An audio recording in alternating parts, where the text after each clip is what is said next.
Donc bonjour à tous, je suis Monsieur Masson, ou Loïs Masson, on va être plus simple, le spécialiste de la plateforme de trading et des investissements chez Swissquote. Vous avez mon numéro de téléphone qui s'affiche, vous pourrez m'appeler à tout moment à partir de demain si vous avez des questions sur le sujet, sur des ETF, mais aussi sur les actions, les crypto-monnaies, tout ce que vous pouvez avoir. J'ai aussi mis mon Twitter, Masson Loïs, je vous recommande de me suivre, enfin je vous recommande.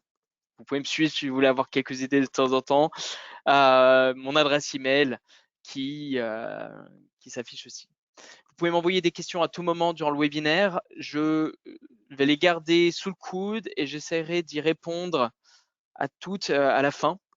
L'idée, c'est que je fasse une présentation rapide et concise vraiment sur le sujet pour les débutants qui sont là et qu'on puisse avancer, que je ne sois pas bloqué avec toutes les questions. Mais merci pour ces questions en avance et il n'y a pas de questions trop débutantes ou trop.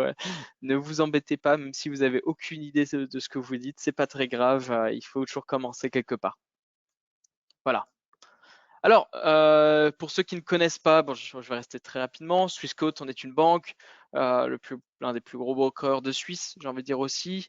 On est connu pour être la banque pionnière dans le monde des crypto-monnaies. On en propose plus de 21 en Suisse, mais on ne fait pas que ça. On a bien sûr du trading, on fait du forex et aussi un robo-advisor qui est un outil de gestion de fortune.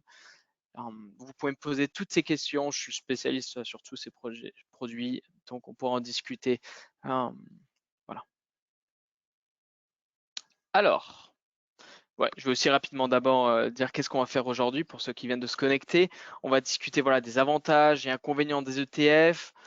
Qu'est-ce que c'est pour qui, mais bien entendu aussi comment en acheter un, comment le vendre et quoi faire attention. Et on va aussi finir sur voilà, comment on peut faire un portefeuille ou sa recherche. Alors bien sûr, là, ça va être plus subjectif, ça va être mon opinion personnelle. Je vais vous montrer ce que je fais, ce qu'un débutant pourrait faire. Mais encore une fois, dans ce webinaire, je ne vous donne ce qui est à objectif et d'éducation. C'est à chacun de faire sa propre recherche. Ce ne sont pas des conseils voilà, financiers. Alors, souris très sensible aujourd'hui. Alors pour ceux qui ne connaissent pas, d'ailleurs je vais pas expliquer ce que c'est qu'un ETF d'abord, mais j'imagine qu'on a des vrais débutants dans ce webinaire. Je vais faire un résumé d'abord. Est-ce que vous savez tout ce que c'est que le stock market, donc le marché des actions, comme le New York Stock Exchange, le Nasdaq. En Suisse, on a la SIX qui est le plus gros. Donc ce sont des marchés où sont cotés, où vous pouvez acheter et vendre des actions. Donc en Suisse, on a par exemple plus de 200 actions qui sont regroupées sous ce qu'on appelle un index du SPI, ou sinon ce que vous entendez à la radio tous les matins, c'est le SMI. Le SMI, ça correspond les 20 plus grosses actions du SMI. Donc voilà, il faut imaginer le marché, les places de marché où on peut acheter. Dedans, il y a des actions, où il y a bien sûr d'autres produits. Je vais pas parler des matières premières, ce genre de choses, on en y reviendra. Et après, on a des index donc, qui vont être des paniers d'actions, donc le SMI, qui représente par exemple les 20 plus grosses compagnies suisses, où on a le S&P 500 qui va représenter les 5 plus grosses compagnies américaines, ce genre de choses. Et l'ETF, c'est comme c'est écrit ici, c'est un Exchange Traded Fund ou tracker. Donc c'est un fonds de placement coté en bourse dont l'objectif est de refléter le plus fidèlement possible un indice de référence qui sera appelé un sous-jacent. Donc par exemple le SMI en Suisse. Il peut s'agir d'une place boursière tout entière, donc le CAC 40 en France, le Dow Jones américain qui serait les 30 plus grosses compagnies américaines, d'un secteur d'activité spécifique, donc on n'est pas obligé de sur des indices généraux, mais vraiment sur, je sais pas, sur le secteur de la santé, de la technologie, peut-être, ou même des matières premières, on peut être vraiment que sur l'or, on peut investir que peut-être sur le sucre, sur le sel, donc vraiment, vous pouvez vraiment avoir des ETF très spécifiques à certains secteurs.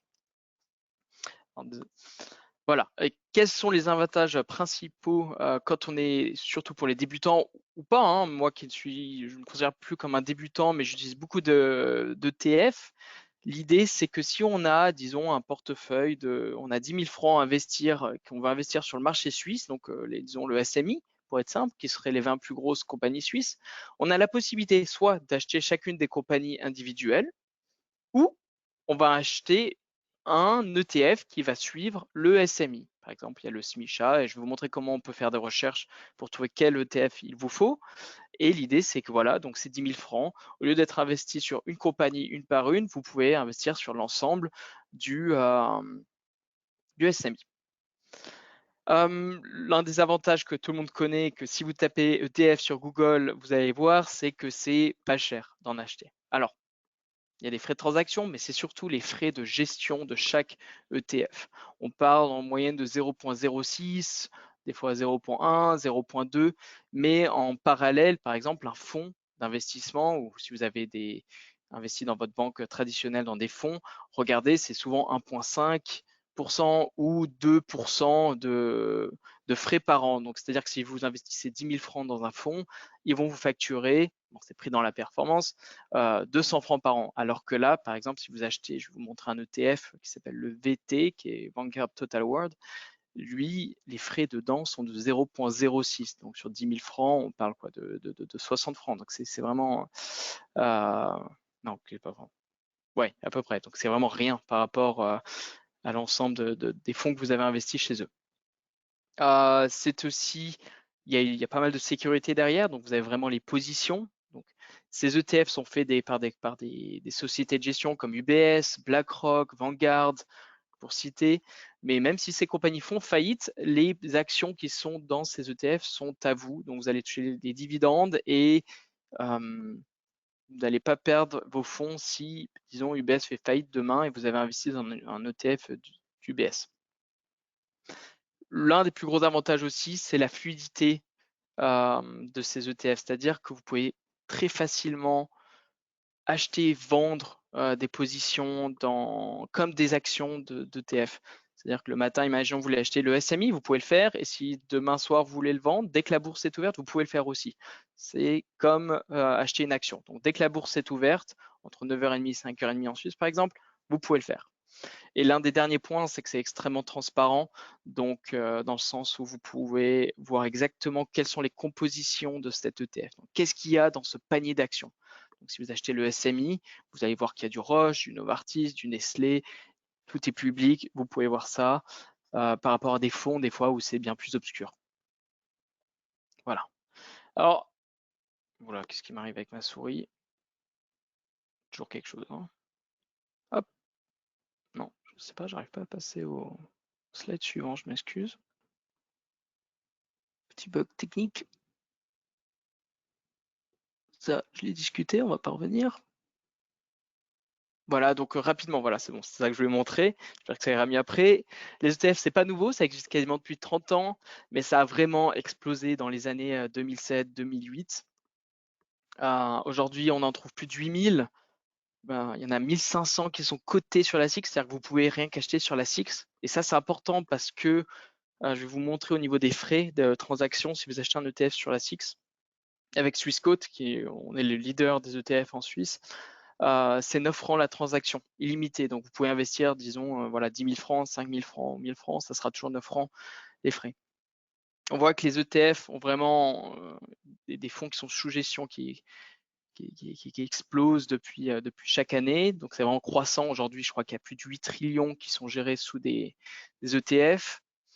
Et aussi, on va voir un point qui est super important, c'est qu'on dit souvent que les ETF, c'est pour les investisseurs passifs, donc ceux qui veulent, comme Warren Buffett le dit, investir sur les 20 prochaines années, investir chaque mois de l'argent sur le marché, ne pas regarder.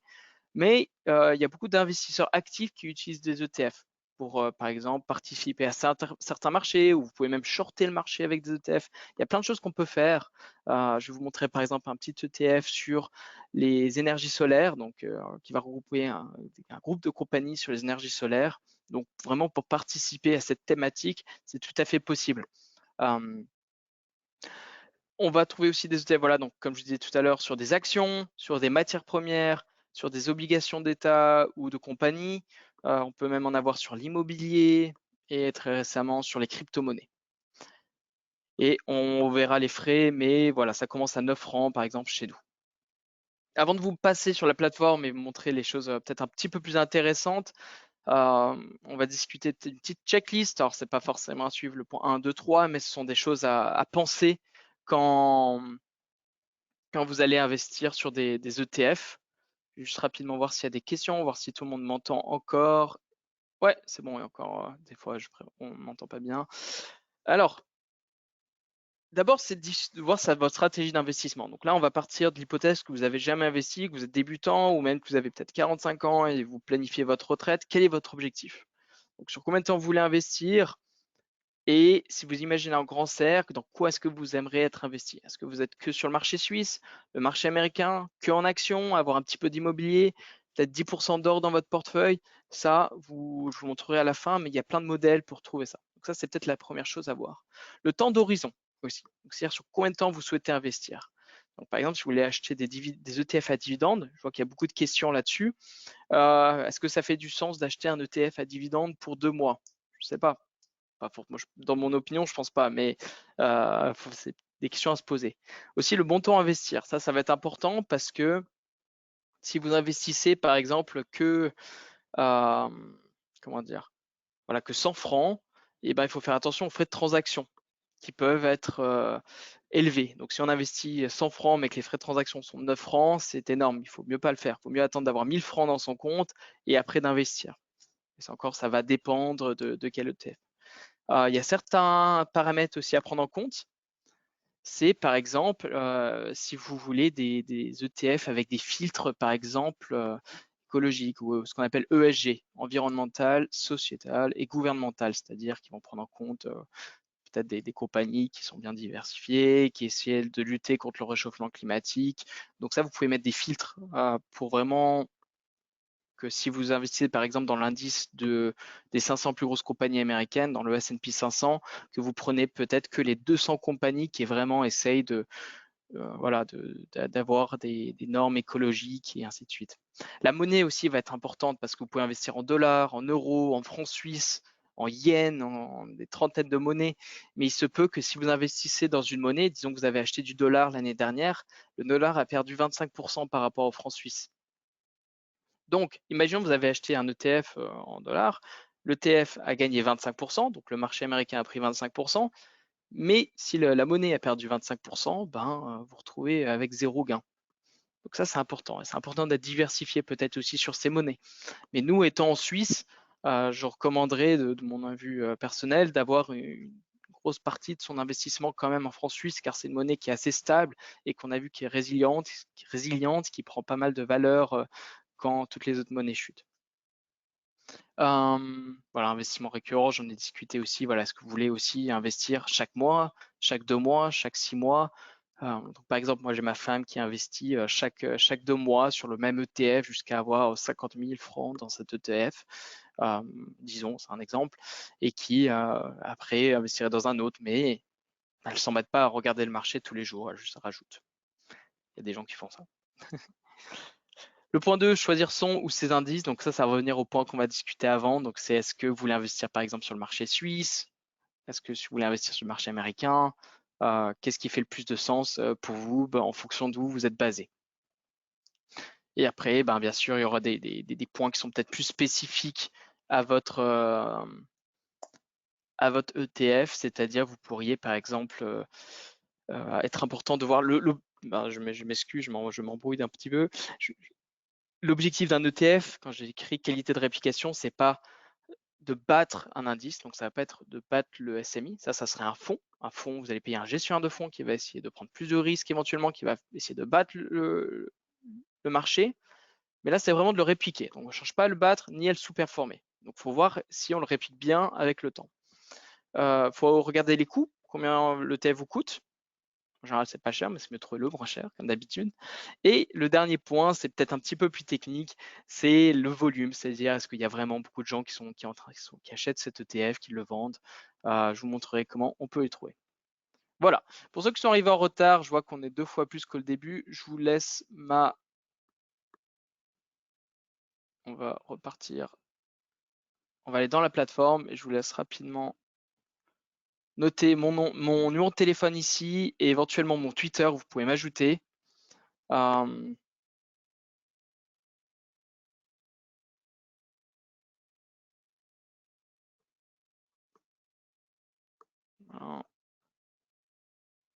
Comme ça, vous pouvez pouvez me contacter à tout moment. Alors sur le site, on a bien sûr bien plus d'informations sur les ETF. On a une page dans Trading, ETF, vraiment, quels sont les intérêts, hein, quels sont les avantages. On a des bouquins dessus, les ratios, qu'est-ce qu'il faut regarder. Beaucoup de fois, vous allez voir aussi ETF Leader. Qu'est-ce qu'on entend par ETF Leader? On entend nos partenaires en Suisse. Donc finalement, en fait, c'est tous les ETF que vous pouvez acheter sur le marché suisse. C'est important parce qu'ils sont à 9 francs la transaction. OK. Alors, imaginons, vous avez ouvert un compte chez Swissquote.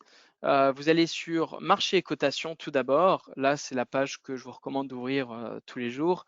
Vous voyez d'abord le SMI, donc les 20 plus grosses compagnies suisses. Qu'est-ce que ça a fait? Le DAX, qui est le marché allemand. Le Dow Jones, qui serait les 30 plus grosses compagnies américaines, le S&P 500. Et ça, c'est les indices boursiers, comme ce que vous voyez là. Après, nous, ce qu'on veut avec un ETF, c'est investir dans un de ces indices. Donc, par exemple, investir dans le SMI.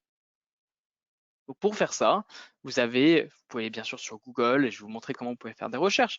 Mais par exemple, nous, on a un moteur de recherche qui va d'ailleurs être rénové dans les quelques semaines qui arrivent. Vous cliquez sur ETF, ETP, puis après ETF Finder. Donc, imaginons, on se dit, je veux investir sur le marché suisse. Vous mettez zone géographique ici, Suisse. Hop. Catégorie de placement, ça sera action. Je vous montrerai après comment vous pouvez faire avec de l'or, avec d'autres choses. La devise, j'imagine que vous avez des francs suisses, vous mettez francs suisses, et là, on voit qu'on n'a plus que 24 résultats. Alors, ça paraît beaucoup, mais c'est parce que, comme je vous disais tout à l'heure, il y a beaucoup déjà d'indices en Suisse. On a le SMI, mais on a aussi le SLI, qui va représenter les 30 plus grosses compagnies suisses. Et après, on a le SPI, qui va lui représenter les 200 plus grosses compagnies suisses. Donc, on est vraiment quelque chose de plus diversifié. Donc, imaginons, vous voulez simplement investir sur le SMI. Vous regardez SMI. Vous regardez ceux où il y a le plus de... D'ailleurs, il y a le volume qui est à droite. Donc là, on voit ceux qui ont été le plus tradés. Alors malheureusement, je n'ai pas réalisé, mais il est 6h20, le marché suisse est fermé. Donc on va peut-être pas en acheter un maintenant. On va passer sur quelque chose d'américain qui fera plus de sens. Mais si vous regardez le SMICHA, c'est celui d'UBS. On a le CS SMI qui lui fait de HR. Donc ça, c'est des compétiteurs. Il y a UBS, BlackRock. Chacun a son ETF. L'Ixor aussi. Donc souvent, l'idée, c'est la même chose, sauf qu'ils ont des coûts éventuellement différents, mais l'objectif est le même. Je vous parlais de ces petits frais de 0,06% par an. Alors, bien sûr, ça irait danser chez UBS ou BlackRock et ainsi de suite. C'est comme ça qu'ils se font de l'argent, mais qui créent ces produits aussi en plus. Voilà. Alors, imaginons, vous pouvez aussi cliquer sur un de ces ETF. Vous allez arriver sur une petite page où il y a plus d'informations. Vous allez avoir le graphique, par exemple à 6 mois, vous pouvez l'étendre. Vous allez voir si c'est pas mal. Donc ça, là, on est sur le SMICHA, je crois. Vous pouvez l'agrandir ici. On pourra comparer par exemple le marché suisse qui donne beaucoup de dividendes, qui est assez défensif, par exemple avec, je sais pas, le marché américain. Hop, le SPY, ou on peut mettre juste le S&P 500, mais on va mettre le SPY, qui est le plus gros ETF au monde. Vous pouvez dessiner, puis on voit que le SPY, donc le marché américain, a mieux fait que le marché suisse, mais on peut aussi investir un petit peu dans le marché américain. Là, on va voir, on reviendra là-dessus à la fin pour voir comment vous pouvez faire votre construction de portefeuille. Donc, imaginons que vous avez trouvé votre ETF. On va directement dans son compte. Alors là, j'ai un petit peu triché. Si vous avez un compte ouvert chez nous, hop, il faut d'abord mettre son mot de passe. Vous vous connectez. Attendant, je vais voir s'il y a rapidement des questions. Non, c'est pas Citrix, c'est pas intéressant. Voilà, je vous laisse bien me poser des questions à tout moment, j'y reviendrai à la fin, promis. Donc quand vous arrivez dans votre compte, vous voyez cela. À gauche, vous avez votre aperçu du compte. Vous avez quelque chose pour rechercher et trader toutes vos actions ou ETF là-haut. J'ai un peu triché, j'ai fait ce qu'on appelle il y a des listes personnelles où vous pouvez changer le nom. J'en ai mis un sur la Suisse, un sur l'or, un sur les énergies solaires, un sur le Nasdaq. J'ai mis aussi des ETF à dividendes, donc j'en ai mis deux. Comme je disais tout à l'heure, le SPY qui est le marché américain, il y en a un qui s'appelle SPYD, donc il se focalise sur les 100 plus grosses compagnies du S&P 500 qui donnent des dividendes. Voilà, donc il y en a aussi. Vous voyez, l'idée c'est vraiment de voir que vous pouvez faire un portefeuille très diversifié avec peut-être 5 ou 6 ETF, ou même moins, avec peut-être 3 ETF. Celui qui veut aujourd'hui simplement investir sur le marché suisse ne s'embête pas, il prend juste le SMICHA et il peut acheter ça. Alors je ne vais pas vous montrer le SMICHA parce que le marché suisse est fermé, mais par exemple si vous voulez acheter ou le Vanguard Total World, lui, il investit, je vous montre, c'est l'un des ETF les plus gros au monde. Il y a ça dedans. Et ça, j'ai juste tapé sur Google.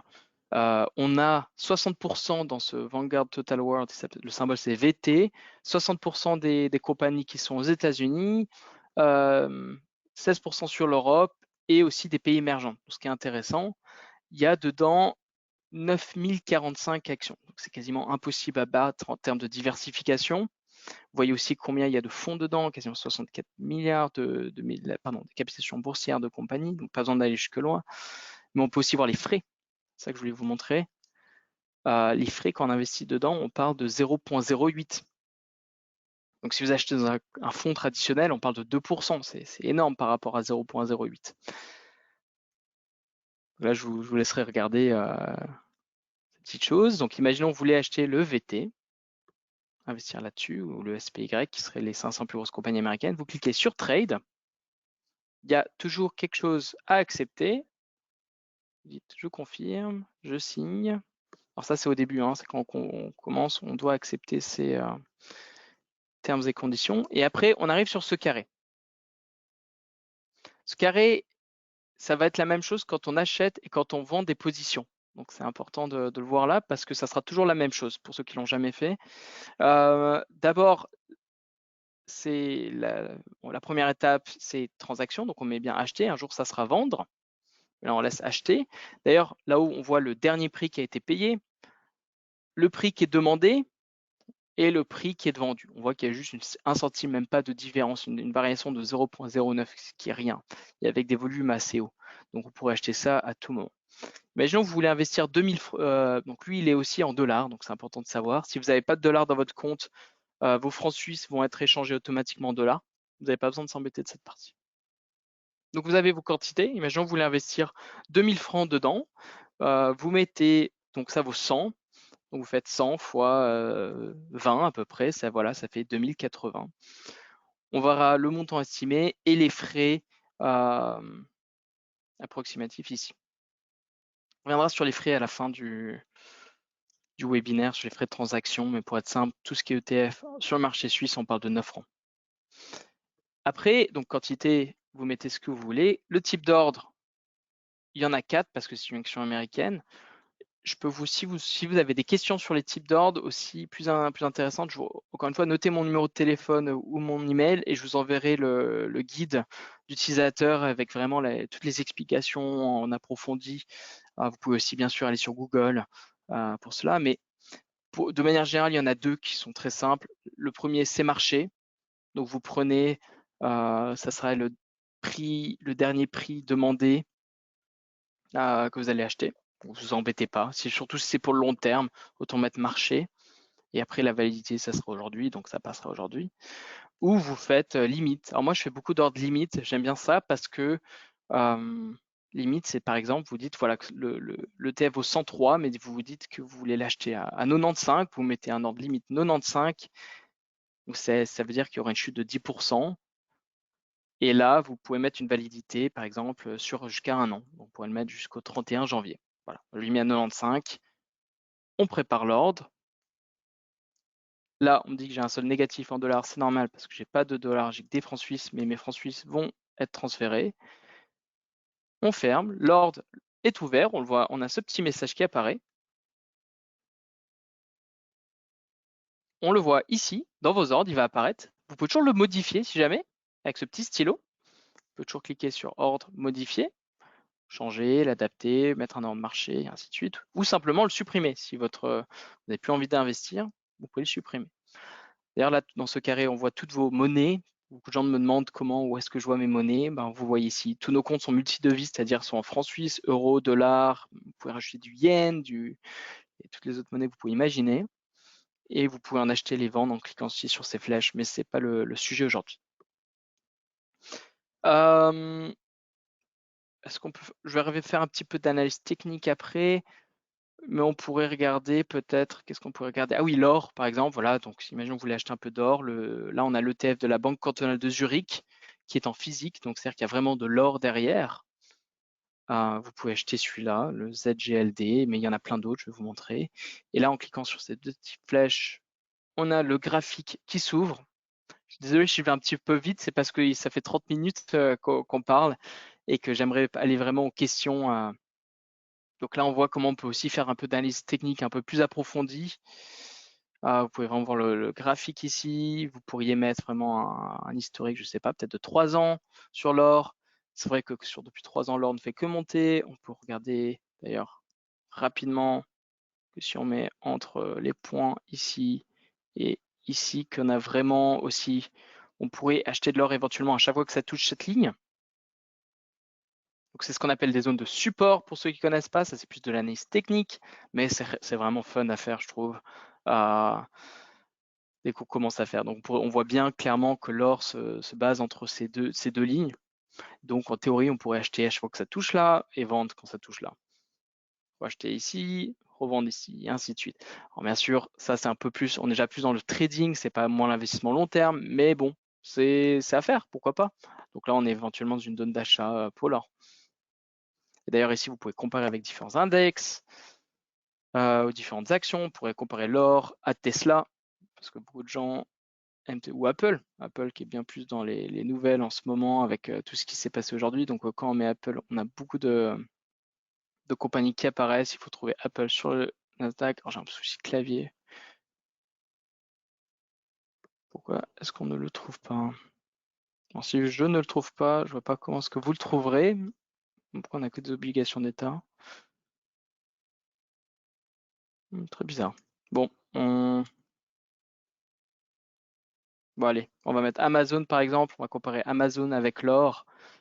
Et là, on voit que voilà, Amazon a surperformé l'or.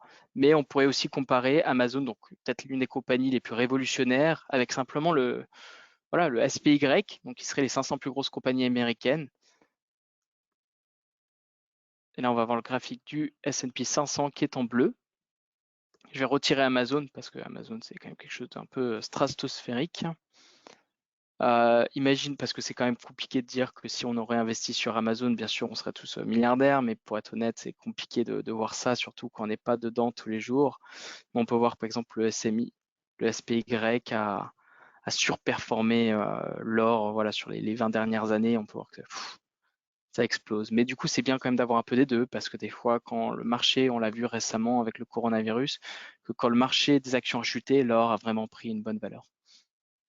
Alors voilà un petit peu pour l'analyse technique. Si vous voulez qu'on refasse un webinaire, d'ailleurs, n'hésitez pas dans les questions à me laisser savoir sur quel type de webinaire vous aimeriez qu'on discute. On peut en faire un chaque semaine, même chaque jour presque, peut-être sur des dividendes, peut-être sur comment investir de manière écologique, enfin responsable, des petites choses assez intéressantes. J'aimerais rapidement faire un petit point sur comment on peut faire un portefeuille soi-même pour ceux qui ne savent pas. Et après, je vais venir sur les questions.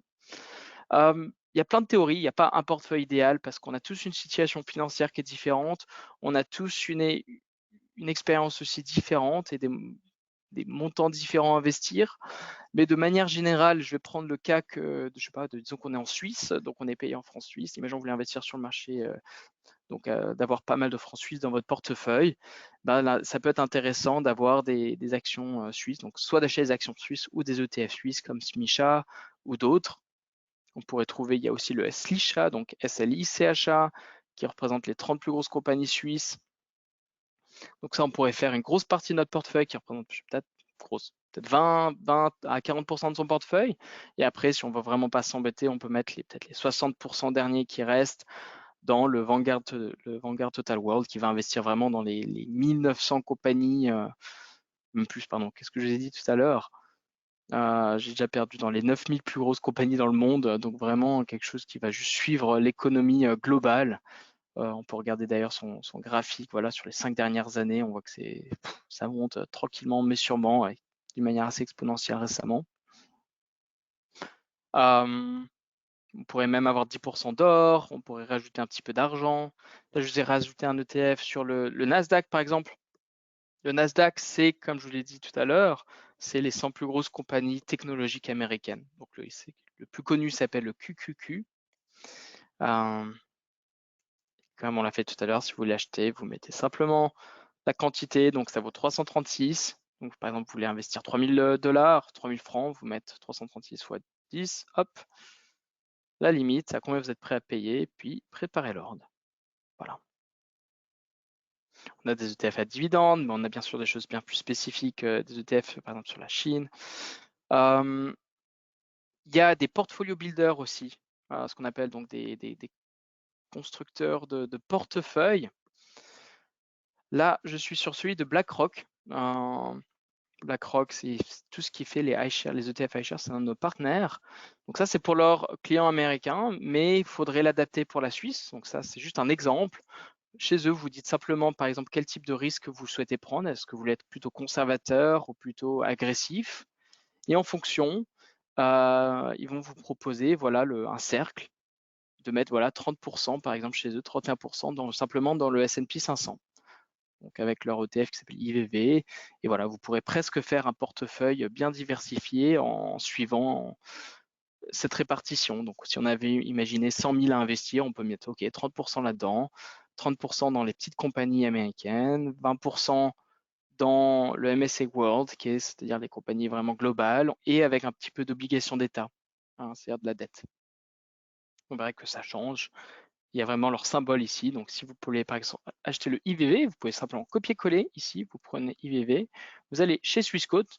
Alors, dans marché cotation, vous pouvez aller là, à gauche. Il apparaît ici directement. Hop, et vous cliquez sur Trade. Ça va vous emmener dans votre compte. Ou sinon, il y a une autre manière, c'est directement dans votre compte, dans Recherche et Trader. IVV. C'est pas des actions, c'est pas des options, c'est un ETF. Vous mettez IVV et c'est celui qui est sur la bourse américaine en dollars, parce que les autres sont en mexicain, en données mexicaines, en bréal. Prenez celui en dollars et on l'achète. Voilà, tout aussi simple.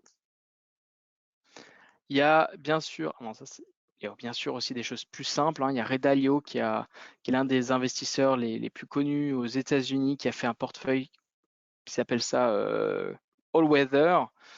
Donc là, j'ai juste tapé son nom. On voit directement que si on tape sur Google, il y a plein de. Alors là, je l'ai mis en anglais, mais voilà, c'est 30% d'actions, 50% d'obligations d'État, un peu de matières premières. Et vous pouvez répliquer cela avec des ETF très simplement. Donc là, il a même mis sa liste. Voilà, le Vanguard Total World Stock Market apparaît. Le GLD qui est l'équivalent de notre ETF de la Banque cantonale zurichoise aux États-Unis. Et on peut faire des portefeuilles long terme.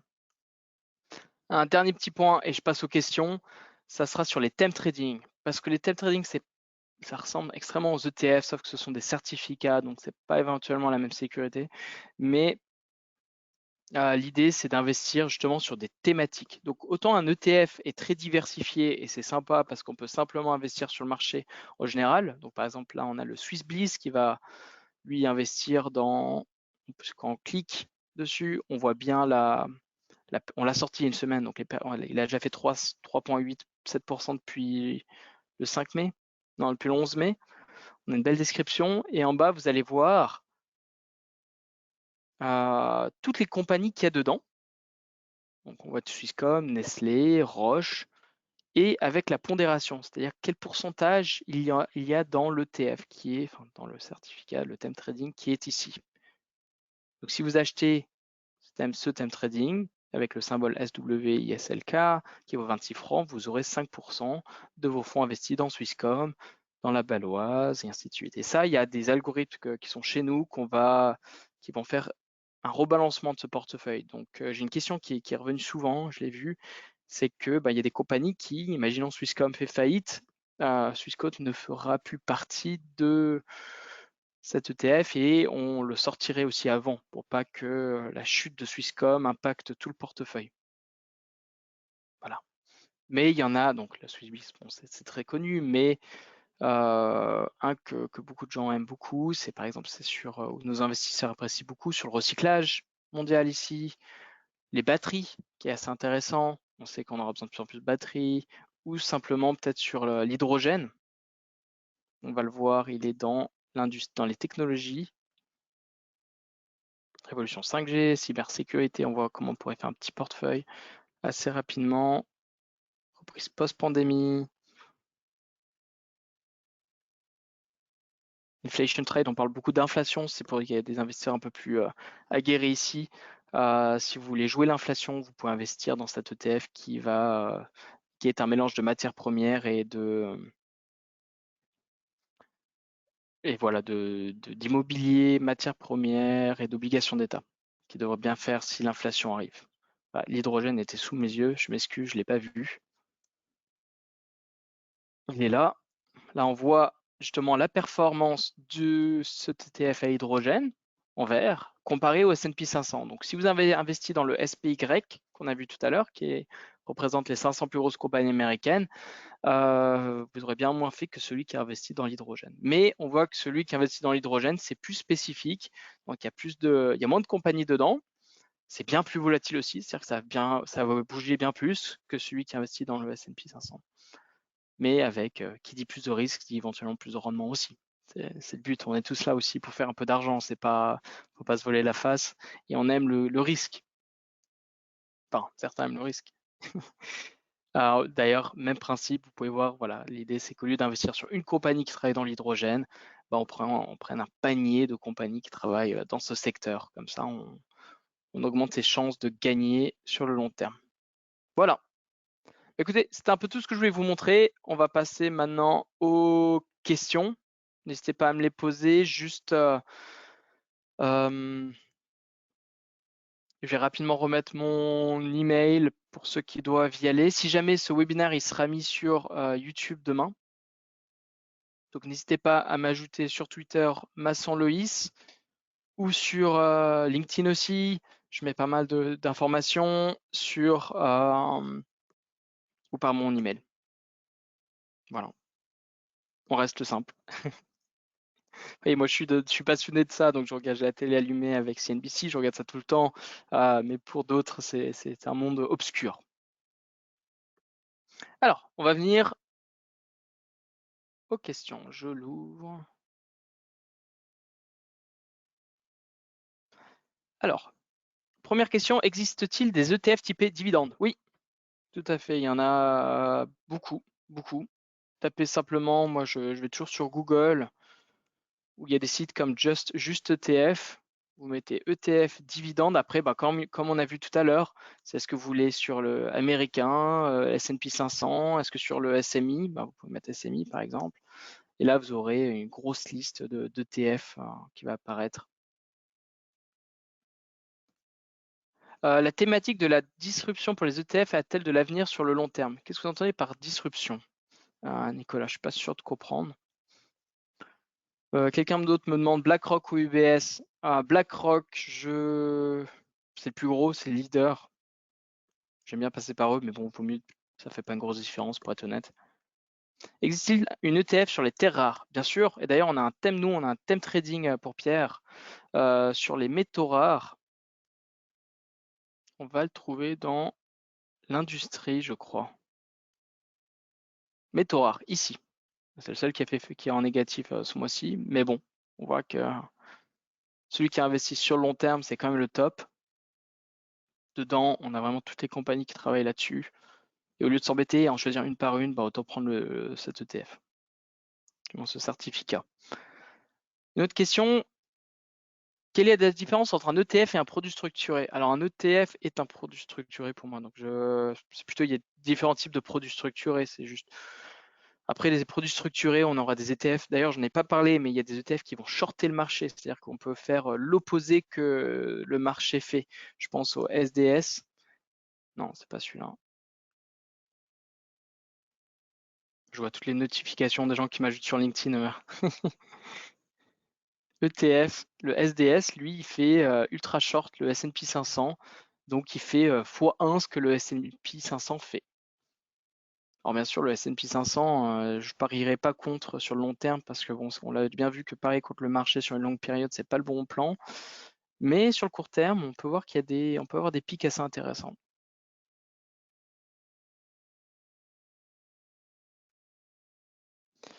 Euh, Prochaine question. Est-ce que vous pourriez expliquer en fin de présentation les tarifs appliqués pour les différentes opérations des clients Swissquote, achat, vente, placement d'ordre? Alors, ouais, rapidement pour les tarifs quand on est chez nous, il y a, pour être très simple, des frais. À chaque fois qu'on achète une action ou un ETF ou une crypto, il y a des frais de transaction. Pour un ETF, il suffit d'aller d'ailleurs sur Trading, hein, vous le trouvez après dans Trading, puis après, vous allez dans Tarifs. Vous allez voir tout cela ici. Je me mets en plein écran, je vois plus les questions, c'est un peu dommage. Mais bon, vous allez sur tarifs, il y a deux frais qui sont importants. C'est les frais de dépôt qui sont chez nous entre 60 et 50 francs, enfin, pardon, 15 francs et 50 francs par trimestre, c'est-à-dire entre votre compte Swissquote, dès que vous avez des actions, va vous coûter entre 60 et 200 francs maximum. Alors 200 francs, c'est plutôt si vous avez 200 000 francs chez nous, et je sais pas, jusqu'à 30 000, ça va être 60 francs par exemple. Après, ça va être progressif. Les ETF, comme vous voyez ici, vous cliquez sur ETF, tout ce qui est ETF leader, donc tout ce qui est marché en Suisse, c'est 9 francs. Et après, tout ce qui est ETF, si vous achetez par exemple des ETF sur les marchés américains ou sur Hong Kong, ça va être comme si vous achetiez des actions. Et là, vous pouvez voir les tarifs ici en fonction des montants. Voilà. On touche les dividendes chaque année comme une action. Comment ça se passe exactement? Alors ça, c'est une bonne question pour William. Il y a des dividendes qui donnent des ETF qui donnent des dividendes chaque mois. Donc ça, c'est important. Faut aller voir. Faudrait voir le SPYD par exemple. Qu'est-ce qu'il propose? Sur chaque ETF, là j'en avais mis un ici. Pardon, ETF à dividende. Alors sur ce marché suisse, j'ai mis celui-là aussi, le CH dividende, qui est fait aussi par BlackRock. Lui, on voit qu'il donne aussi pas mal de dividendes, hein, 0,07 par action. Et c'est peut-être donné chaque mois. Faut voir en fonction. Un ETF basé sur le SMI, il y a beaucoup de questions de dividendes. Je crois que je vais faire un webinaire sur les dividendes.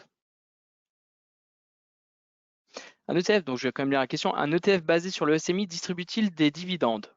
Oui. D'ailleurs, ça c'est peut-être le point le plus important, je vais vous montrer chaque ETF, c'est que quand vous allez faire une recherche disons, d'ETF, c'est souvent écrit accumulé ou distribué. Donc si par exemple je mets ETF Finder, je vais mettre Suisse, vous allez voir qu'il c'est une petite différence, mais c'est important parce que bon, ça va être taxé de la même manière, hein, mais bon, si vous n'avez pas envie de vous embêter, vous voyez qu'il regardez, c'est écrit distribué ici, distribué, c'est-à-dire que c'est donné, donc sur le Swisha, et accumulé, c'est-à-dire que ça c'est réinvesti dans le TF directement. La plupart sont distributeurs.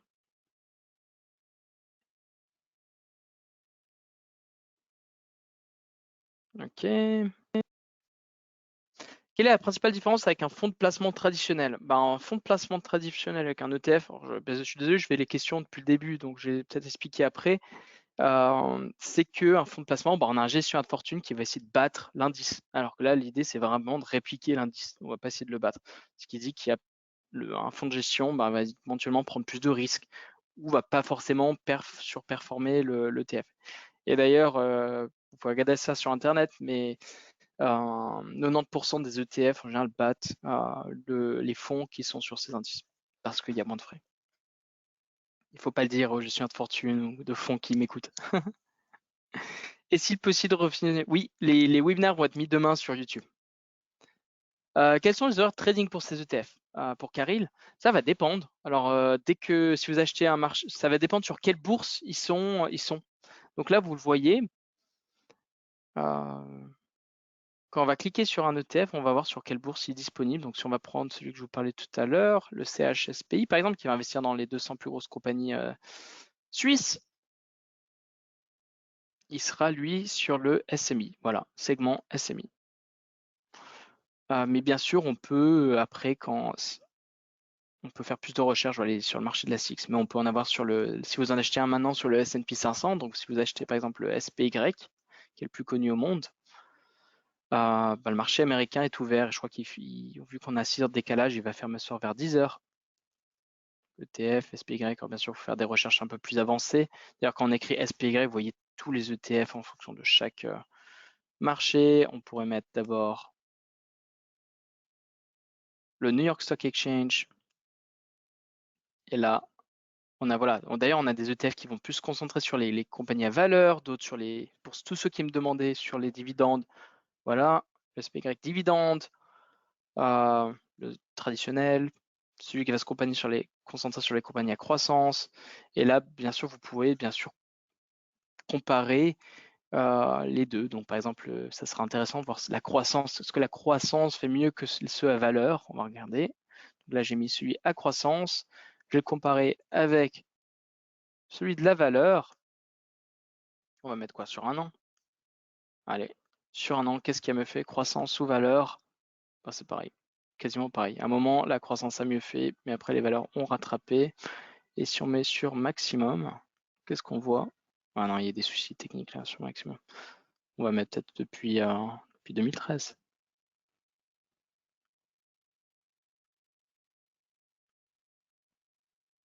Non, on va mettre depuis 2013, un an. Voilà. Bon, on voit que c'est assez similaire. Je ne suis pas dans le meilleur endroit pour les graphiques. Donc, est-ce qu'il existe des ETF basés sur les dividendes? Oui. ETF et ETP, quelles sont la différence? Alors, c'est plutôt ETP, il y a une différence légale. Par exemple, tous nos ETF sur les crypto-monnaies sont des ETP. Il y a une petite différence légale à voir. Je vous recommande de regarder sur Google, ça sera plus rapide. Enfin, pas plus rapide, mais bien plus expliqué. On parle souvent de blue chip. Qu'est-ce que c'est? Les blue chips sont les compagnies les plus grosses, les plus, on va dire, safe, les plus sécurisées, qui ont moins de chances de faire faillite, hein. On va parler de Nestlé, c'est une blue chip. Coca-Cola, c'est une blue chip. C'est des compagnies qui sont là depuis 50 ans et qui risquent pas de disparaître demain. Faut-il faire attention au volume d'échange? Oui. Oui, il faut faire attention au volume d'échange. Ne pas acheter des actions où il y a vraiment zéro volume. Existe-t-il des ETF qui couvrent les GAFAM? Les GAFAM, ça va être Google, Amazon, Facebook. Oui, je vous recommande simplement de prendre peut-être le QQQ. Lui, il va se focaliser sur les compagnies technologie américaines. Une autre question de Nassim. J'aimerais investir afin d'avoir un rendement annuel d'environ 10%. Quel instrument me convient-il le mieux? 10%, pourquoi s'embêter, hein? Enfin non, déjà aucun ETF peut vous donner d'investissement garanti, c'est à vous de voir. Mais on peut regarder le S&P 500. Je ne sais pas pourquoi je suis allé sur Google, je pourrais simplement le montrer.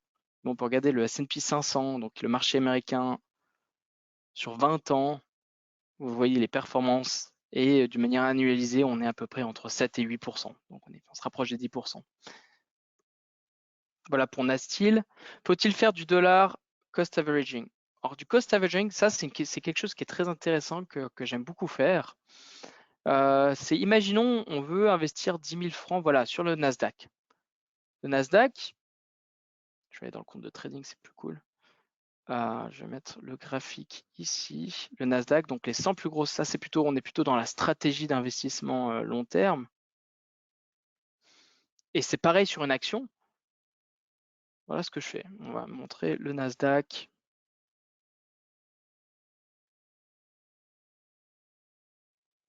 Oh là là, mon ordinateur est lent. Tous ces systèmes de sécurité, on perd en efficacité.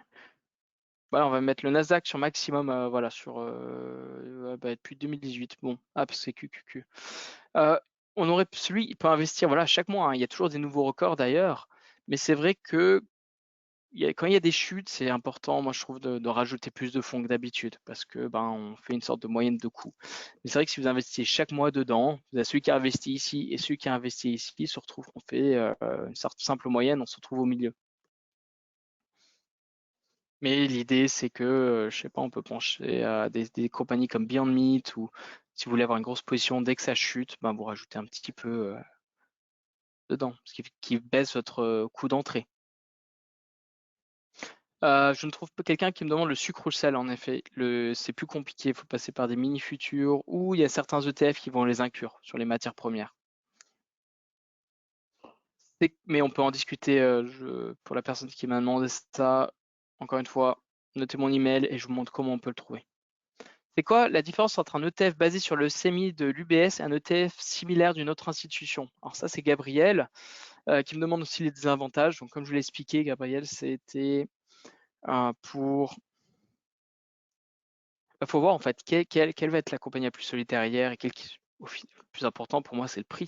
Si UBS va vous prendre 0,2%, donc 20 bips, et BlackRock va vous prendre 0,05, c'est-à-dire 4 fois moins cher, autant aller chez BlackRock. Voilà. Mais il y a d'autres choses à voir, il faut voir le pourcentage, comment est-ce qu'il réplique l'indice et ainsi de suite. Mais c'est vrai, il n'y a pas trop de différence pour moi. Où est-ce que l'on peut voir les TER? Alors, dans chaque ETF, si vous allez sur le site, par exemple, chez nous, alors on ne propose pas vraiment sur les ETF, mais normalement, vous devriez le voir ici. Vous allez dans description normalement. Non, ça, c'est les nouvelles. J'ai un peu du mal. Je ne sais plus où c'est qu'on le retrouve, malheureusement. Mais on peut le trouver quelque part par là. Non, pas du tout ici, désolé. Alors, peut-être on ne le propose pas ici, mais si on était sur un fonds suisse ou une action, un ETF suisse, on pourrait le trouver. Je suis désolé, on reviendra là-dessus. Ou sur chacun des sites des compagnies, vous pouvez aussi le trouver. Est-ce qu'un thème Swissquote est un ETF? Pour Nicolas, non, c'est un certificat. C'est-à-dire que vous avez le risque que l'issuer, c'est-à-dire la personne qui est derrière, qui fait nos thèmes trading, s'ils font faillite, vous pouvez éventuellement perdre vos fonds aussi. Un petit peu plus risqué. Si, mais nos partenaires, c'est UBS, donc il faudrait qu'UBS fasse faillite. Voilà, c'est un peu ça le risque. Si on a un ETF américain, les dividendes sont taxés 15% plus 15%, il me semble. Est-ce facile de récupérer la taxe anticipée prise par les USA? Alors, il y a un document que vous pouvez signer et pour la récupérer. Normalement, c'est assez simple à faire, oui, dans votre rapport de taxe. On a double imposition. Bonjour, comment voit-on tous les frais des ETF donnés? 9 francs par transaction. Est-ce le montant pour les actions de Swissquote? Non, pour les actions, c'est différent, mais je vous laisse revoir le tableau des frais.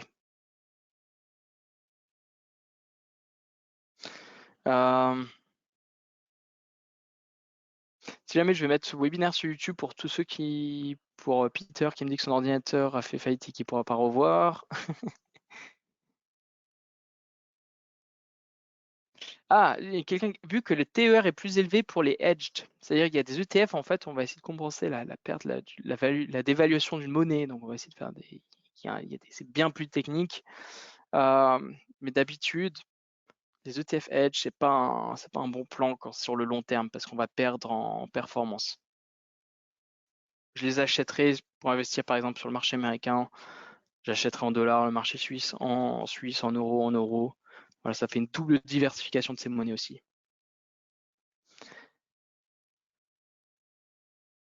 Ah, une question sur les ordres limites. Si on fait un ordre limite et que le niveau n'est jamais atteint, est-ce que les frais de 9% sont débités quand même? Non, les frais sont débités seulement si l'ordre est fait. Voilà, ça c'était pour Jérémy. Pour Daniel, long terme, ça vaut à combien d'années? C'est subjectif. Moi, je pense que long terme, c'est 5 ans. Mais pour être honnête, il y a tellement le monde va tellement vite et je crois que des fois, il faut juste commencer. Puis même si on a besoin de l'argent à un moment donné, on peut mettre des stop loss, mais il faut commencer. Et peut-être dans 3 ans, si vous avez fait 50%, tant mieux, même si vous pouvez vendre. Alors peut-être votre objectif c'était de le garder 5 ans, mais la vie n'est pas. D'ailleurs, je suis en train de lire un livre qui s'appelle La psychologie de l'argent. Et on voit qu'il y a, bien sûr, on a un plan, mais qu'il faut aussi s'adapter. Notre vie n'est pas comme un plan de cuisine sur un livre. Ça va évoluer. Webinaire sur un value et growth investing. Ok. Webinaire sur l'analyse technique de base. Alors ça, bien sûr, je vais en faire un bientôt. Quels sont les pièges à éviter lors de la sélection d'un ETF? Il est tentant de choisir celle avec les meilleurs rendements. Ça, c'est pour Michael. Le piège à éviter numéro 1, en effet, c'est ça, c'est d'aller dans celui qui a le plus de rendement, parce qu'on pourrait trouver un ETF à effet de levier, par exemple, qui va faire x2, x3 le S&P 500. J'ai oublié le nom, comment il s'appelle, SPY. Regardez, S&P 500, regardez, x2. J'ai oublié son nom, on peut le regarder. Il y a bien sûr des ETF qui vont faire voilà, x2, x3 des index, mais quand ça chute, ça fait aussi -2, -3. Regardez, lui, il va faire x2 le Nasdaq, le TQQQQ. On peut regarder. Hop. Il n'y en a que un. Donc ça, c'est peut-être l'un des pièges que les gens font au début. Donc regarde, se baser que sur le prix. Il faut regarder aussi, ah oui, très important, regardez vraiment qu'est-ce qu'il y a dans cet ETF. Si vous achetez le SMI et vous réalisez que c'est 50% du SMI, c'est Nestlé, Roche et Novartis. Donc ça, c'est le QQQ. Mais on voit que quand ça chute extrêmement violemment aussi. Donc bien sûr, voir qu'est-ce qu'il y a dedans pour faire vraiment une bonne diversification. Vous parlez de montant à investir. Quel est le montant que vous préconisez pour commencer à investir? Est-ce que ça vaut la peine d'investir 1000 ou 2000 francs suisses dans les ETF? Oui, moi je recommanderais 1000. C'est ce que je commanderais pas en dessous de 1000 parce que bon, les frais c'est un peu élevé. Mais à 1000, on parle de 9 francs, c'est en dessous d'1%, ça va. Ou même de peut-être si on veut commencer peut-être de trouver un petit thème trading qui est assez qui est assez intéressant, quelque chose qu'on croit dedans. Ça peut être voilà, sur le végétarien, peut-être sur les énergies durables. On sait que c'est quelque chose qui ne peut que bien faire sur le long terme. Voilà, je mettrai une pièce là-dessus. Et après, vous rajoutez de plus en plus. Ça, c'était pour William. Où trouve-t-on les actions qui composent un ETF? Ben, c'est simple, en fait, si vous... Ouais, non, c'est ça. Alors, chez nous, là, par exemple, sur les thèmes trading, vous le voyez ici. Vous pouvez aller sur le site. Donc, tout à l'heure, on a parlé des Vanguard, le VT. Vous pouvez simplement sur VT Vanguard. Ils vont vraiment dire qu'est-ce qu'il y a dedans. Vous pouvez aller sur leur site à chaque fois. Et les holdings, voilà, portfolio holdings. J'ai mal cliqué.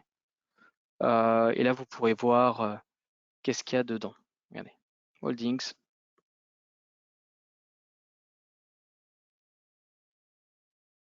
Ah, il faudrait disclaimer, il faut accepter. On voit les 9000 holdings. Donc là, vous allez voir toutes les compagnies qu'il y a dedans. Et combien de shares il y a aussi. C'est énorme. Et on peut regarder même par filtrer. Les plus grosses, ben, ça va être Apple, Microsoft, Amazon, vraiment Alibaba. Pas besoin de trop s'embêter avec. Vous pourriez investir en fait dans chacune de ces compagnies, mais il faut avoir extrêmement d'argent, puis il faut suivre et il faut faire gaffe à son risque et ainsi de suite. Alors moi j'aime bien le faire parce que je suis dedans tous les jours. Mais honnêtement, si vous investissez simplement donc, globalement dans le marché, vous embêtez pas, faites ça. Encore une fois, c'est mon opinion personnelle. Est-il possible d'approvisionner ses comptes en US dollars? Oui, c'est tout à fait possible. Tous nos comptes sont multidevises, pour Thierry. Si j'ai un compte en francs suisses et j'achète et vends des ETF en dollars, oui, on va convertir vos francs suisses en dollars. Les frais de transaction, on parle de, je crois que c'est 0,9, ça va dépendre du montant. Combien vous investissez, plus le montant est haut, plus c'est bas, c'est dans le spread. Mais il n'y a pas de frais, on ne va pas vous facturer en plus, c'est pris dans le taux, exactement. Il y a beaucoup de questions. Est-ce que les dividendes sont perçus dans un ETF basé sur le dividende? Non, ils sont distribués. Donc oui, ils sont perçus, pardon, pour Yves. Bonjour Loïs, si un ETF cherche à suivre au plus près un indice boursier, ça veut dire-t-il qu'il va suivre le cours de la dite bourse, y compris de la descente? Oui. Alors voilà, pour Christian, ça, et d'ailleurs pour la personne qui m'a demandé c'était quoi le risque, bah, c'est vrai que si on investit dans le SMI, voilà, dans Vanguard Total World, si ça chute, l'économie globale chute de 5%, ou le SMI chute de 5%, ben, votre ETF va chuter de 5%. Mais bon, moi je le vois comme une opportunité quand ça chute. On peut rajouter, on peut racheter des actions moins chères. C'est les soldes. Notre produit structuré, oui, alors pour Michael, les produits structurés qu'on propose sont c'est un produit structuré. Pour Stéphano, qu'est-ce qu'un fonds NAR? Si par exemple je voulais acheter le TFQQQ, je dois accepter une clause qui dit que les fonds NAR ne sont pas autorisés en Suisse. Donc est-ce que le QQ est un fonds NAR? Non, je ne pense pas. Je ne sais pas, faudrait que je me renforme plus sur cette question. Mais vous pouvez clairement en acheter, pas dessus. Si jamais le to no time trading, c'est 9 francs suisses la transaction, illimité. C'est-à-dire que vous pouvez investir 10 000 ou 100 000 dedans, ça sera toujours 9 francs suisses. Pour Gabriel, qui me demande comment est-ce qu'il pourrait avoir un coach professionnel, vous pouvez me contacter, on peut en discuter. Moi, je me suis éduqué, j'ai pas envie de faire peur, hein, je suis économiste de formation, de base avec tous mes collègues qui sont traders, YouTube, vraiment regardez, là on parle de CNBC, lumber price are falling, donc c'est-à-dire que le prix du bois est en train de chuter, hein, ce qui est une bonne nouvelle, c'est-à-dire que l'inflation ne va pas arriver aussi vite. Lire les journaux, YouTube, il y a tellement de manières de s'informer aujourd'hui. Pour Renaud qui me dit que les thèmes trading sont peu liquides. En fait, les thèmes trading sont, vu que c'est les banques, enfin on ne traite pas contre une autre personne, mais on fait chaque jour la moyenne des positions. Donc en fait, ça s'achète pas comme un ETF. C'est-à-dire il y a toujours, non c'est pas pareil, c'est pas ce que je veux dire. Ça s'achète comme un ETF, mais le prix va moins fluctuer qu'un ETF. Mais il y a de la liquidité derrière. Vous pouvez ajouter un stop loss. Donc imaginons que vous aviez acheté votre action ou ça c'est pour Jeannette, qui me dit ok, j'ai acheté mon QQQ. Imaginons vous avez acheté le Nasdaq et là vous dites ok, le Nasdaq a pris 20% cette année, j'ai un petit peu peur. Alors vous mettrez vendre. Combien vous en avez? Imaginons que vous avez 100 actions du Nasdaq. Vous mettez combien vous voulez protéger. Donc, par exemple 100 et vous mettez un stop et vous mettez le prix que vous souhaitez. Si le prix descend en dessous, là ça vaut 336. Si maintenant on veut mettre un 300 à 300, si ça descend en dessous de 300, que le stop c'est-à-dire que l'ordre de vente sera exécuté automatiquement. Et il faut bien mettre une date de validité jusqu'à quand ce que vous voulez que ça soit validé. La différence avec un stop limit, c'est que, imaginons le marché chute vraiment brutalement. Donc aujourd'hui, il vaut 336, ça va pas arriver, je pense, mais imaginons demain, il ouvre à 200. Des fois, il vaut mieux pas prendre sa perte, parce que si ça perd 200, vous avez perdu 50%, vaut mieux pas vendre. Vous allez mettre jusqu'à quel prix vous êtes prêt à vendre. Parce que si ça chute trop vite, votre stop va essayer de prendre le premier ordre, mais s'il n'y a aucun ordre et le premier ordre qui ouvre c'est 200, vous ne voulez peut-être pas vendre. Donc, vous allez peut-être mettre, je sais pas, 280. Donc c'est-à-dire que si c'est en dessous de 280, le prix d'ouverture, vous ne serez pas exécuté. Voilà, j'espère que c'était clair pour Jeannette. Une question sur le rebalancement. Quelle est la meilleure stratégie pour rebalancer son portefeuille? Vendre un ETF pour acheter 2 ETF ou acheter plus de 2 ETF pour avoir la même allocation d'origine? Pour rebalancer son portefeuille, ça dépend. Chaque personne est différente. Ouais, ça dépend de votre stratégie. C'est impossible de répondre comme ça pour Christopher. Je suis désolé, mais on pourra en discuter. Trouvez mon email. Demandez-moi sur Twitter.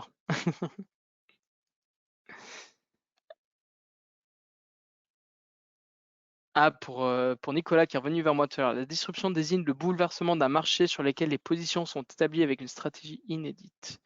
Alors c'est vrai que bon, il y a des petits critiques aux ETF maintenant. Les gens pensent que c'est trop gros, que ça peut éventuellement faire bouger les marchés. On verra. Pour l'instant, on n'y en est pas encore arrivé. On peut acheter où les actions Lucid Motors? Je ne trouve pas. Alors ça, c'est une question en direct pour Marcus. Je vous laisse me contacter aussi. On pourra regarder ça demain ou après-demain. Il y a beaucoup de questions qui sont très similaires. Je les passe. Sur les thèmes trading, non. Les dividendes sont réinvestis dans la stratégie pour Samuel.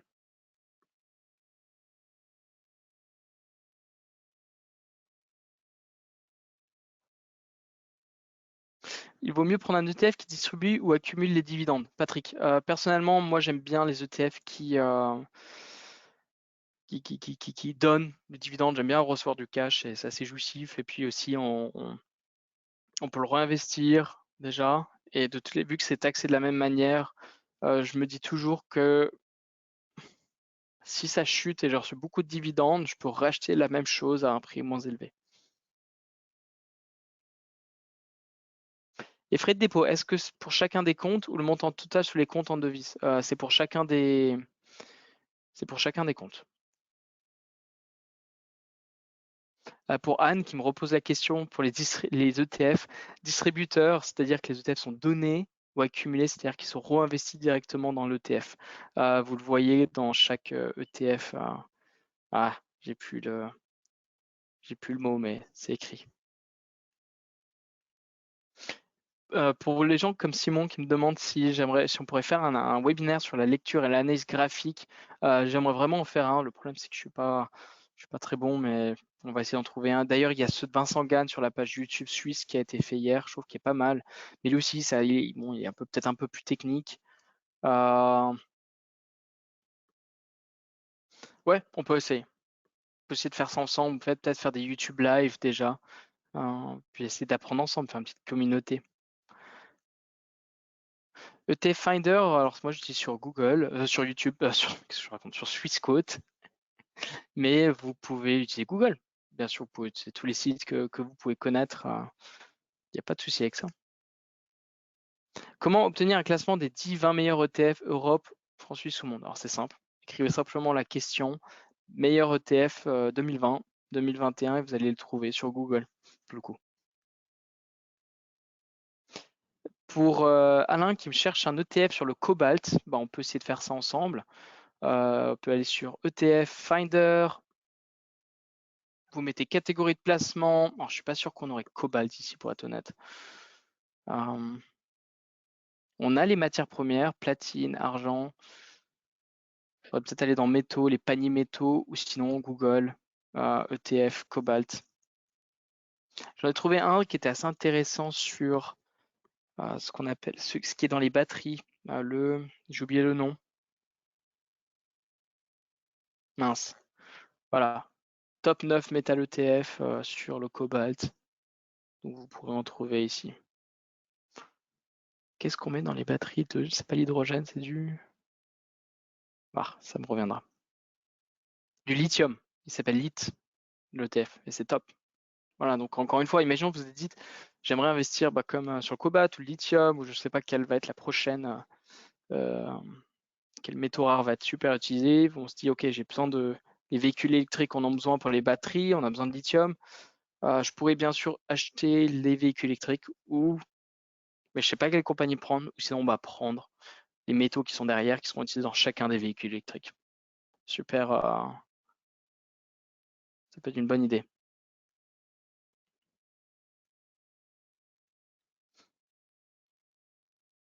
Alors pour Pierre qui me dit qu'il a 24 000 francs à investir sur une année, vaut-il mieux investir d'un seul coup sur un ETF ou mettre 2 000 chaque mois sur ce même ETF?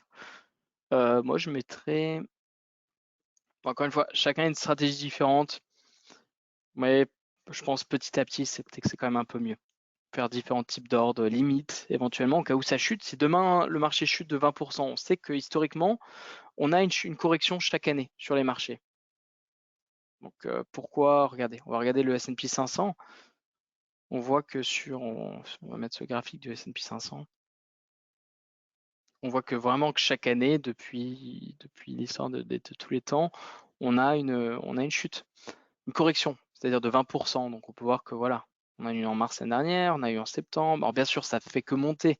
Donc finalement, ça ne revient pas au même, mais il vaut mieux investir à chaque fois quand on a des corrections. Là, on avait les trade wars en 2018 et que ça repart, ça fait des sortes d'effets de levier. Mais on peut en voir individuellement, Pierre, si vous avez plus de questions là-dessus. Ah, il est 7h, il est déjà 7h15, hein, ça va vite. Xavier qui me dit qu'il est preneur pour tous les webinaires. Ok. En investissant dans les ETF, les frais à prendre en compte sont donc un pourcentage trimestriel pris. Oui, c'est pris. Non, les frais, il y a deux frais. Il y a les frais de gestion de l'ETF, donc les 0,06% qui vont être pris dans la performance. Et nous, on va facturer simplement ce qui paye mon salaire, les 9 francs de commission à l'achat ou à la vente. Si une entreprise est rachetée par une autre compagnie, comment cela se passe pour les actions? Il y aura un rebalancement. Justement, leur job de BlackRock, UBS et compagnie c'est de vraiment d'être sûr que l'ETF suit bien son indice. Et donc, si l'indice a changé, si par exemple une compagnie est sortie de l'indice ou une compagnie est arrivée, on l'a vu l'année dernière quand Tesla est arrivé dans le S&P 500, il a fallu ajuster tous les ETF. Et ce qui a fait que Tesla a encore pris plus de valeur parce que toutes les compagnies qui avaient des ETF ont dû en acheter plus. Voilà. Les dividendes touchés sont directement versés sur notre compte Swissquote. Oui, pour William, vous êtes directement mis avec les dividendes ici. Comment poser le filtre ESG? Très, très importante question. Il n'y a pas vraiment un filtre aujourd'hui, malheureusement, qui est global. Vous pourriez taper sur Google filtre ESG. Ça va sortir chez nous. Nous, on l'a fait par catégorie, clairement, par exemple, dans nos thèmes trading. On a fait une catégorie investissement durable. Voilà. Bon, vraiment, on fait gaffe. Mais je sais que si vous allez sur BlackRock, par exemple, iShares, vous mettez ESG sur Suisse. Voilà, leur suite suisse officielle, ils ont tous leurs ETF sustainable. Donc là, vous pouvez regarder, ils en ont trois. Il y a trois catégories. Je vais vous montrer ça. Non. Bon, on pourra en discuter peut-être en direct, mais ah oui, iShares Sustainable Fund. Et il y a en fait différentes catégories de ESG, donc plus ou moins d'un filtre plus ou moins fort. Ouais, c'est un peu long de regarder tout ça, malheureusement. Voilà, sustainable, on voit les différents niveaux, thématiques, impact. Vous pouvez faire des recherches comme ça en fonction aussi de différents filtres. Mais là, c'est un peu plus compliqué, donc je suis d'accord, mais il faudra qu'on fasse peut-être un cours là-dessus. Quel est le meilleur livre pour investir selon vous? De Michael. Moi, j'aime beaucoup ce livre. Attendez, je l'ai juste derrière.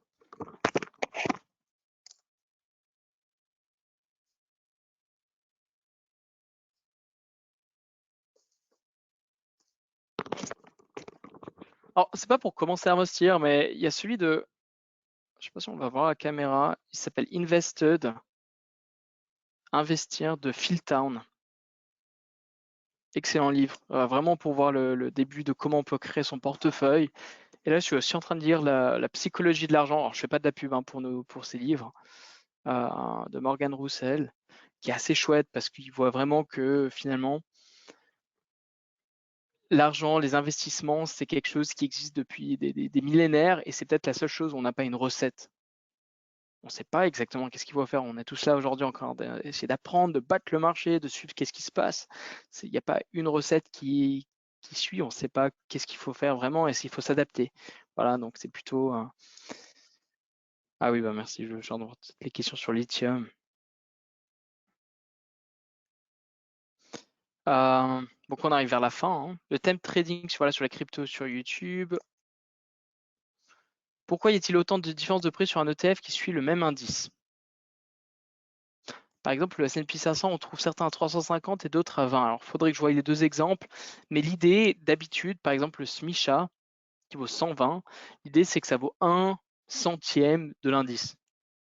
Donc, si le SMI, ça vaut quoi? Ça vaut 12 000 points aujourd'hui. Ben, 1 centième, ça fait 120. C'est un peu la règle. Pareil, regardez avec le S&P 500, et ça qui vaut 4222, 220, il vaut lui 422. Donc il y a toujours un petit ratio. Et voilà, normalement, il ne devrait pas être trop différent. Comment estimer un volume d'échange? Il n'y a même pas besoin de l'estimer pour Anne. On peut directement aller le voir si vous allez sur ETF par exemple, même sur SIX. On va voir aujourd'hui quels sont ceux qui ont le plus de volume. On peut le voir à droite, à la dernière colonne. Vous avez toujours. D'ailleurs, on voit que l'ETF qui a le plus été acheté, c'est celui qui short le Bitcoin aujourd'hui. Et un autre, vice versa, qui est long sur l'Ethereum. Ça, c'est assez intéressant. Ça peut donner des petites indications ou des petites idées d'investissement court terme.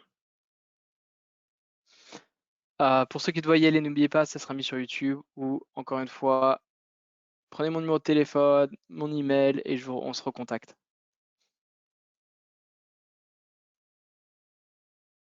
Ouais. Bah, c'est tout bon. Est-ce qu'il y a quelqu'un qui a une dernière question? Ah oui, il y a une dernière question sur les cours. Il y a en effet on se demande pourquoi il y a 15 minutes de décalage.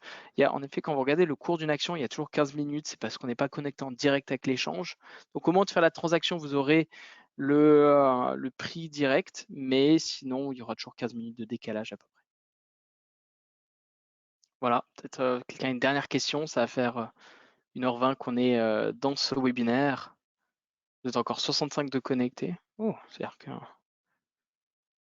des gens qui ont juste laissé leur ordinateur. N'hésitez pas à me donner des critiques quand vous quittez le webinaire. C'est toujours important pour la suite de s'améliorer. Voilà, merci Pierre. Prochaine fois, c'est vous qui faites la présentation. C'est pas simple, hein. On aimerait bien faire des présentations en personne. D'ailleurs, vous êtes toujours les bienvenus de venir à Gland, à nos bureaux ou à Zurich, hein, où je suis. On peut se rencontrer en personne. Combien de gardés de cash dans la portefeuille de Christophe? Ah, bonne question. En ce moment, par exemple, tout le monde pense, alors tout le monde bien sûr, les gens essaient de vendre les nouvelles, mais qu'il y aura un crash boursier qui va arriver. Donc si on pense qu'il y a un crash boursier qui va arriver, au lieu de tout vendre, bah, on peut peut-être vendre 50% de son exposition au marché, avoir donc du cash, et avec l'idée que si ça chute, bah, d'investir. C'est du cash qu'on garde comme investi. D'ailleurs, vous pouvez utiliser votre compte Swissquote comme compte cash avec l'idée que ce cash soit investi. Mais voilà, je ne recommanderais pas en général plus de 50%, mais bon, ça peut aller jusqu'à 50%. Moi, j'étais à 50% assez récemment. L'idée, c'est de réinvestir. Ouais, merci pour tous ces commentaires positifs. Donc, je vais aussi juste me souvenir que, voilà, qu'on a demandé voilà, des webinaires techniques sur l'analyse de base, et aussi un autre sur la valeur et la growth. Donc ça, je vais noter. Et peut-être sur les dividendes, j'ai l'impression qu'il y a eu aussi beaucoup de questions là-dessus. Je note. Et puis, bon courage pour la suite. L'important, c'est de commencer quelque part, de faire une transaction. On fait tous des erreurs. Moi, le premier, mais on peut pas apprendre sans faire d'erreurs, hein.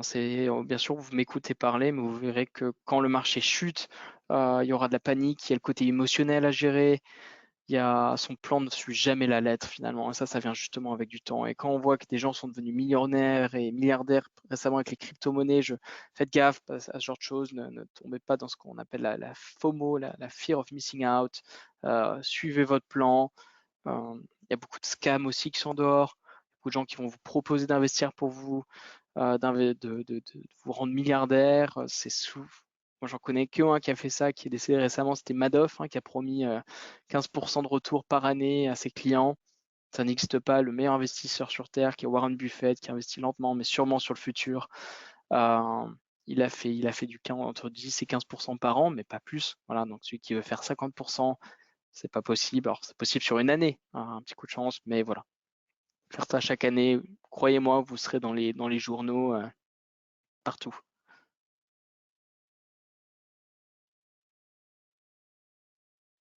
Voilà. Bah écoutez, bien à vous. Bon week-end, bonne soirée. Enfin, pas bon week-end, on est que mardi. Et à bientôt. Au revoir.